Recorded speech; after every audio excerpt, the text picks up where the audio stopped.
दोस्तों, एक जासूस की जिंदगी कभी भी आसान नहीं हो सकती। पता नहीं कब दुश्मनों को पता चल जाए और मुसीबत खड़ी हो जाए। यहाँ तक कि कई जासूस तो अपने देश के लिए जासूसी करते करते शहीद तक हो गए। लेकिन इन सबके बावजूद जासूस अपनी जिम्मेदारियों को निभाने में कोई कोताही, कोई गलती नहीं बरतते, बल्कि अपने काम को करके ही दम लेते हैं। दोस्तों, एक ऐसे ही भारतीय जासूस हैं रविंद्र कौशिक। रविंद्र कौशिक एक ऐसे जासूस थे दोस्तों, जो पाकिस्तान की नाक के नीचे रहकर भारत के लिए काम करते थे। इतना ही नहीं दोस्तों, रविंद्र कौशिक नाम के ये जासूस इतने चतुर और इतने खतरनाक जासूस थे कि इन्होंने पाकिस्तान आर्मी में मेजर के पद तक दाखिल हो गए थे। जी हाँ दोस्तों, रविंद्र कौशिक नाम के जासूस जो पाकिस्तान आर्मी में मेजर के पद तक पहुंच गए थे। इतना बड़े काम को कौशिक ने कैसे अंजाम तक पहुंचाया और कैसे वो पाकिस्तान आर्मी को ज्वाइन करके कैसे उसके मेजर तक बन गए और पाकिस्तान को पता तक ना चला। उसी खतरनाक और एक देशभक्त का आज हम जीवन परिचय आपके सामने लेकर आए हैं। और आज हम जानेंगे कि कैसे देश के लिए जान की बाजी लगाने वाले इस रियल हीरो की पाकिस्तान में एंट्री हुई, पाकिस्तान का मेजर बनने तक का सफर, और उसके बाद कैसे इनकी कहानी में नए नए मोड़ आए। तो बस आपसे इतनी सी गुजारिश है कि एक हिंदुस्तानी होने के नाते इस वीडियो को आखिर तक जरूर देखें, और अगर वीडियो पसंद आए तो रविंद्र कौशिक के लिए कुछ ना कुछ कमेंट में जरूर लिखें। दोस्तों, रविंद्र कौशिक का जन्म गंगानगर राजस्थान में 1952 में एक पंजाबी परिवार में हुआ था। बचपन से थिएटर में अदाकारी दिखाने का शौक रखने वाले रविंद्र कौशिक को बचपन में शायद ही पता होगा कि उन्हें अपनी जिंदगी के बाकी सालों में स्टेज पर अदाकारी नहीं बल्कि असली जिंदगी में अदाकारी दिखानी होगी। 1975 में जब वे स्नातक की पढ़ाई कर रहे थे, तभी एक नेशनल ड्रामा प्रेजेंटेशन में उन्होंने भाग ले लिया। तभी भारत की खुफिया एजेंसी रॉ ने इस युवक की प्रतिभा को पहचाना, इसके टैलेंट को पहचाना, और अपनी स्नातक की पढ़ाई पूरी करने के बाद रविंद्र ने खुफिया एजेंसी ज्वाइन भी कर ली।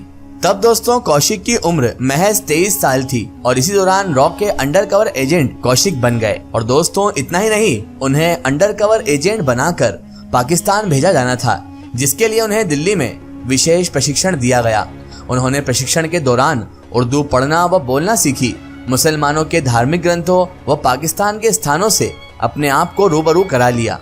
जब उन्हें 1975 में पाकिस्तान भेजा गया, उनके भारत में मौजूद सभी जानकारियों को मिटा दिया गया और वे रविंद्र कौशिक से नबी अहमद शकीर बन गए थे।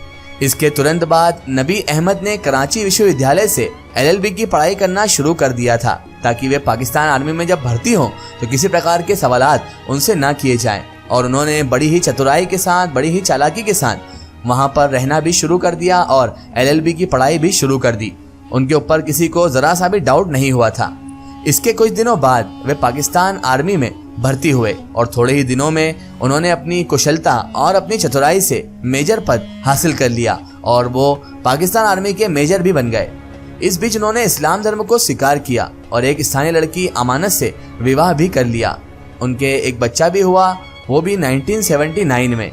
जी हाँ दोस्तों, उन्होंने एक मुस्लिम लड़की से विवाह किया, इस्लाम धर्म को स्वीकार किया और एक बच्चा भी हुआ जो कि 1979 में पैदा हुआ था।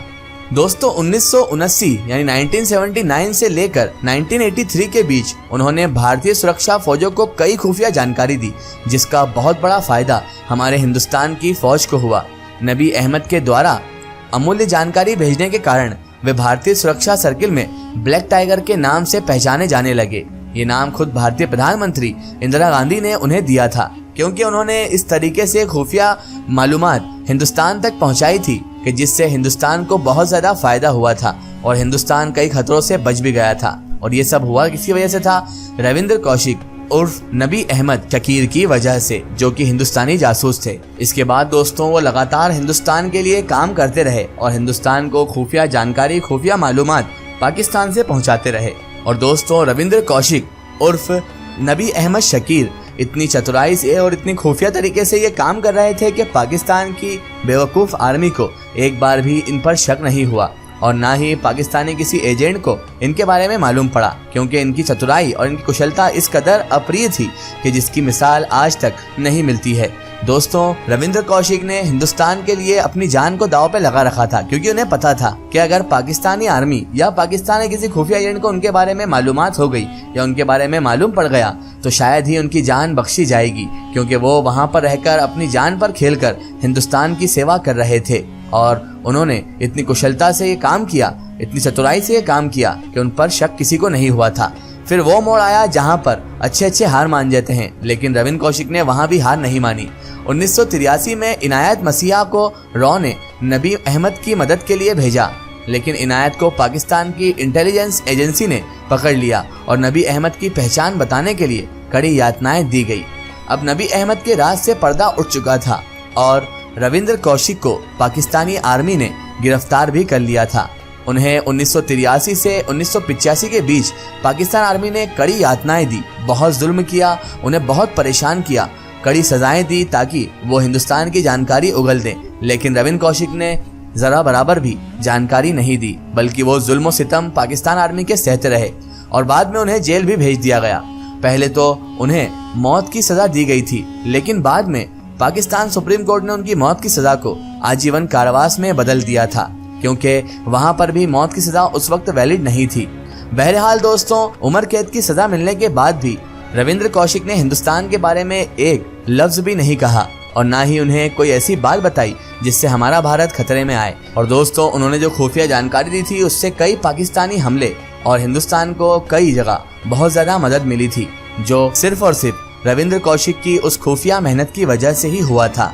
बहरहाल दोस्तों, कौशिक ने अपनी जिंदगी के 16 बेहतरीन साल पाकिस्तान की विभिन्न जेलों में बिताए। अलग अलग जेलों में उन्हें रखा गया, अलग अलग प्रताड़नाएं दी गई, अलग अलग यातनाएं दी गई, बहुत ज्यादा उन्हें तकलीफ से सामना करना पड़ा, बहुत ज्यादा उन पर तशद्दुद यानी जुल्म सितम किया गया, बहुत ज्यादा बेरहमी के साथ उनके साथ सलूक किया गया, लेकिन फिर भी उन्होंने हिंदुस्तान के लिए हमेशा अपना फर्ज निभाया और हमेशा हिंदुस्तान से वफादार रहे। चाहे उन पर कितने भी जुल्म सितम हुए, उन्होंने हिंदुस्तान का साथ नहीं छोड़ा, ना हिंदुस्तान के बारे में कोई बात बताई।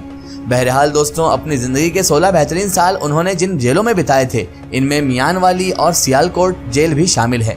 पाकिस्तानी जेलों में खराब व्यवस्थाओं के कारण और उन पर ढेरों तशद्दुद और जुल्म सितम होने के कारण उन्हें अस्थमा और टीबी हो गया था, जिसने बाद में और भयानक रूप ले लिया, क्योंकि वहां पर उन पर रहम तो कोई करने वाला था नहीं, ना ही उन्हें कोई दवाई देने वाला था, ना ही उनका कोई ख्याल रखने वाला था, सिवाय ईश्वर के उनका कोई साथी नहीं था।